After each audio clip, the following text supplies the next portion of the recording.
impinduramatwara y'ifaranga ry'ikoranabuhanga mu Rwanda. Uko isi ikomeza kwihuta mu ikoranabuhanga n'amafaranga aragenda ahinduka. Ubu si amafaranga y'impapuro gusa, ahubwo ibihugu bikomeye biri gushyira hanze ifaranga rishingiye ku ikoranabuhanga, ariryo bita CBDC.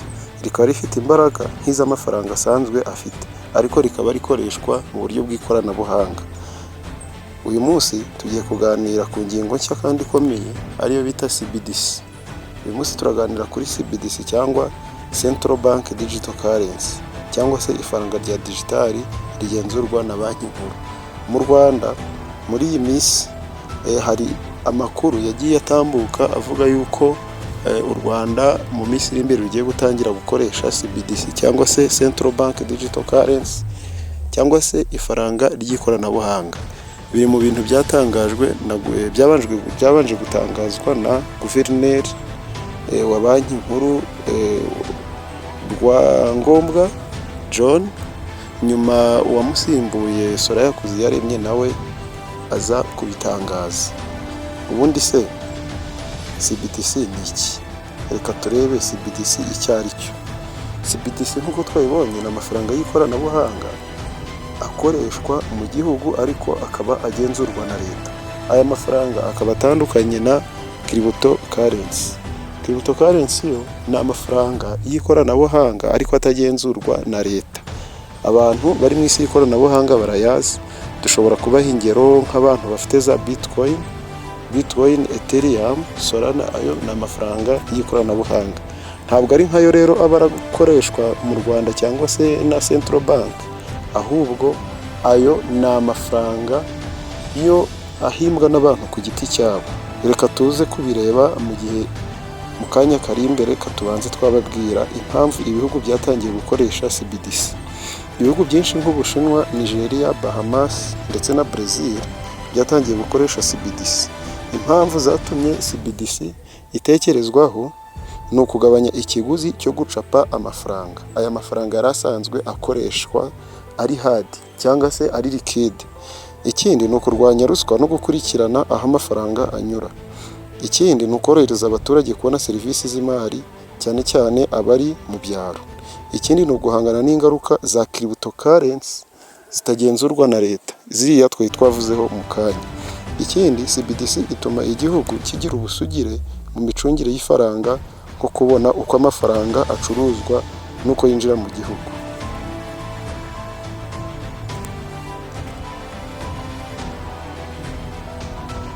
Reka turebe noneho ubundi kugira ngo amafaranga abeho byagenze bite. Kugira ngo aya mafaranga tubona dukoresha ubu ngubu abeho, habanjeho icyitwa barter trade cyangwa se kugurana. Byari uburyo abantu baguraga ibintu bagahererekanya, nk'inka igasimbura ibishyimbo, cyangwa se ibikoresho nk'amasaro, umunyu, zahabu bikaba byasimbura ikindi. Amafaranga y'impapuro noneho yaje koroshya ubucuruzi.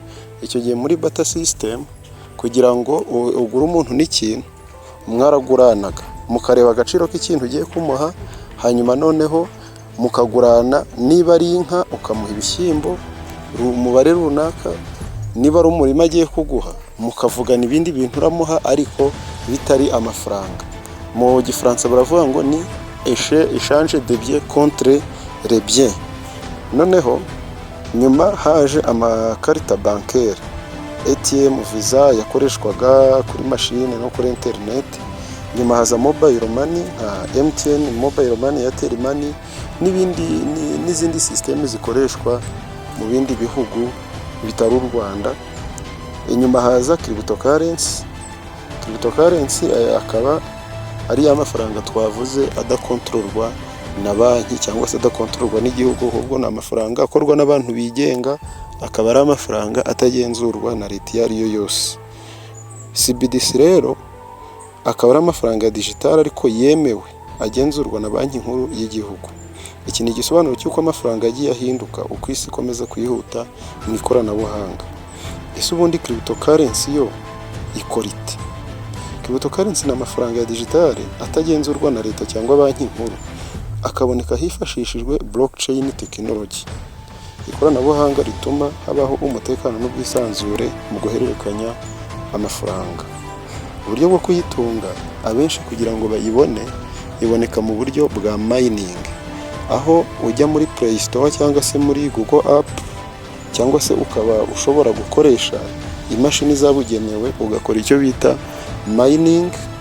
Ku bantu batakoze mining bakaba bakora icyo bita staking, bakazigura barangiza bagakora icyo bita staking, cyangwa se hari uburyo bwo kugura amakiributo ku ma platform nka Binance, Coinbase cyangwa se crypto.com, cyangwa se ukaba ushobora kuyahererekanya n'abandi bantu mu buryo buri digital.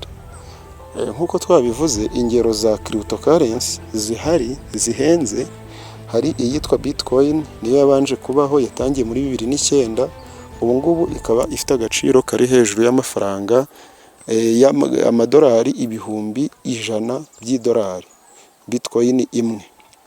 Hakaba hari indi bita Ethereum.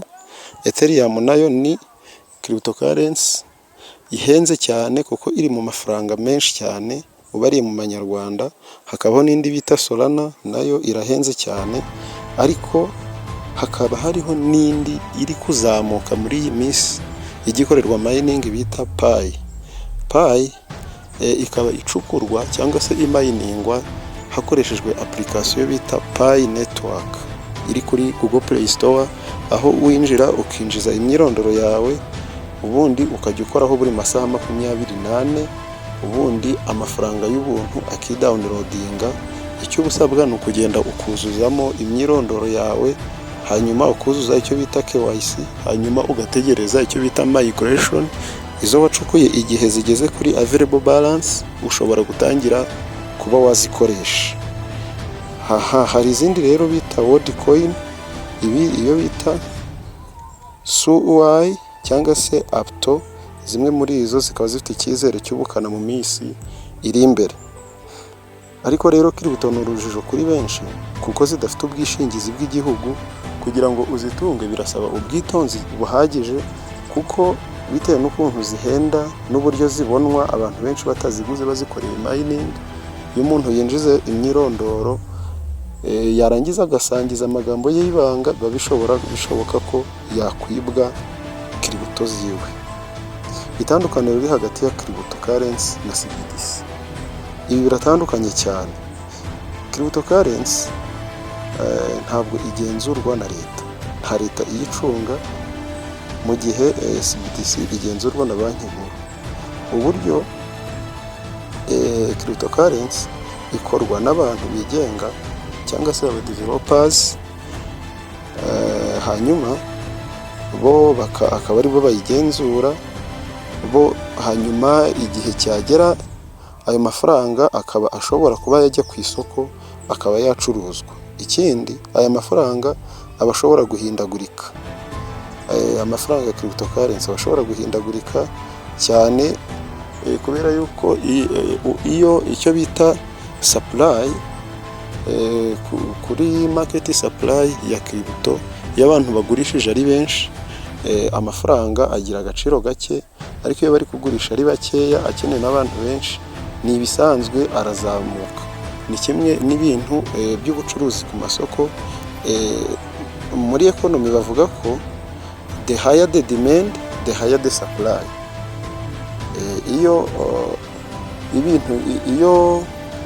ibintu bigurwa ari bikeya ku isoko, igiciro kirazamuka.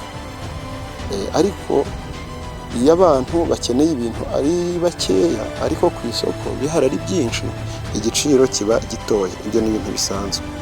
None ikindi, umutekano wa crypto ntabwo uba wizewe ku muntu uba utarabitse amagambo ye neza cyangwa se imyirondoro ye ngo yibike neza.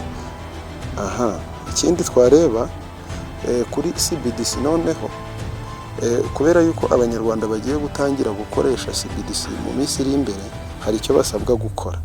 Banki nkuru y'u Rwanda imaze igihe isuzuma uko yashyiraho CBDC y'u Rwanda.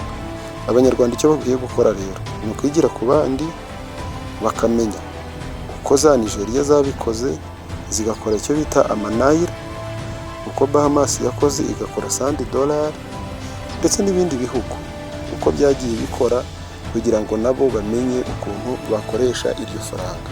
Birumvikana ibintu iyo bigitangira biragorana, ariko buhoro buhoro abantu bagenda babimenyera. Ntabwo ibintu bihita biza ngo n'ibindi niko byagiye bitangira kandi ugasanga bimeze neza. Ikindi abantu bakwiye kumenya ni uko ikoranabuhanga ryose aho riva rikagera bisaba umutekano uhambaye. Ubwo rero iyo ibintu bisaba umutekano uhambaye, abantu nabo bagomba kwiga gukoresha ikoranabuhanga, bakamenya kurinda umutekano w'ibikoresho byabo bya elegitoronike, ndetse bakamenya kurinda umutekano w'amafaranga yabo y'ikoranabuhanga. Ubwo rero bagomba gukoresha smartphone neza kugira ngo bajye babika amafaranga ya digitali. Ikindi ni ukuba maso ku buryo bwo gucunga umutekano w'amafaranga, kwirinda abantu bayiba cyangwa bashaka gutwara amakode yawe. Noneho ikindi, leta ikigisha ibijyanye n'imari n'ikoranabuhanga kugira ngo ubashe gukurikirana iterambere. Ikindi, abantu bafite amatelefone cyangwa amakompiyuta, ahangaha kuri YouTube haca tutorial nyinshi zigisha ibintu. Ubwo rero hari ibintu leta itakwigisha kubera yuko ibintu byose ntabwo leta yafata umwanya wo kubyigisha. Birasaba ko abantu nabo bakora ubushakashatsi ku ma YouTube, kuri internet, nk'uko nguko tuba dushyira ibintu ahangaha, akaba ashobora kugira icyo yakuramo cyamufasha. Ikindi twababwira mu gusoza, CBDC ni intambwe nshya mu mateka y'ifaranga ry'u Rwanda. Iyo dukurikiranira hafi ibijyanye n'imari, tubasha kwitegura ejo hazaza h'u Rwanda, kandi u Rwanda narwo mu minsi iri imbere rushobora kuzatera intambwe nk'iy'ibindi bihugu, tukaba twakomeza gutera imbere. Ubwo rero abantu babimenye mbere, uwamenye ibintu mbere akabyitaho bimugirira umumaro. Ubwo rero icyo abantu dusabwa, cyane cyane abantu bitegura gukoresha ikoranabuhanga cyangwa se amafaranga y'ikoranabuhanga, n'abandi bantu basanzwe bakoresha aya ma cryptocurrency, ni ugufasha bagenzi bacu kuba batangira kumenya iby'ayo mafaranga.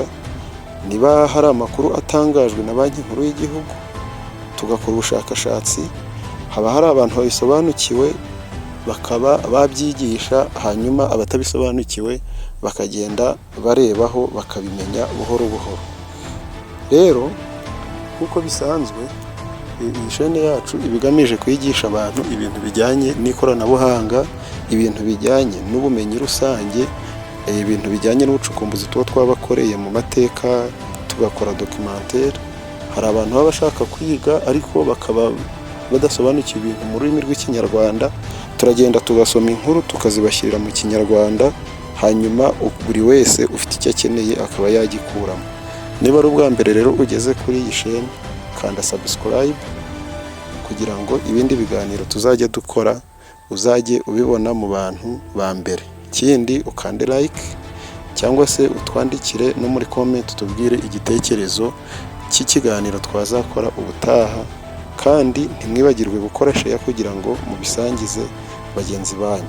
Murakoze cyane. Video zirahari nyinshi nakagaruka, naho ubutaha mugire ibihe byiza. Ciao ciao.